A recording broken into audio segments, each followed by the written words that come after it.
The string ends with method in Python tells if a string ends with another string. Let's set up some quick code to see how ends with works. We'll make a string S. There'll be Tarek Skubal. Let's see if Tarek Skubal ends with L.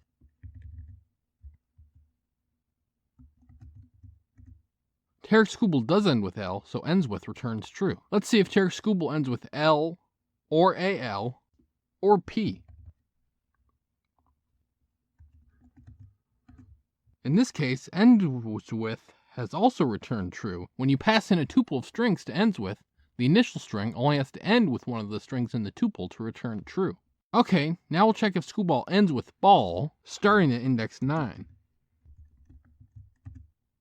It does, as ends with returns true. I don't want to prolong this video by counting string indices one by one, so trust me that ball starts at exactly the 9th index of Tarek Skubal, meaning within the specified range that you gave ends with, this being from index 9 to the end of the string, Tarek Skubal does end with ball. To take this example further, we will see if Tarek Skubal ends with ball, but start at index 10.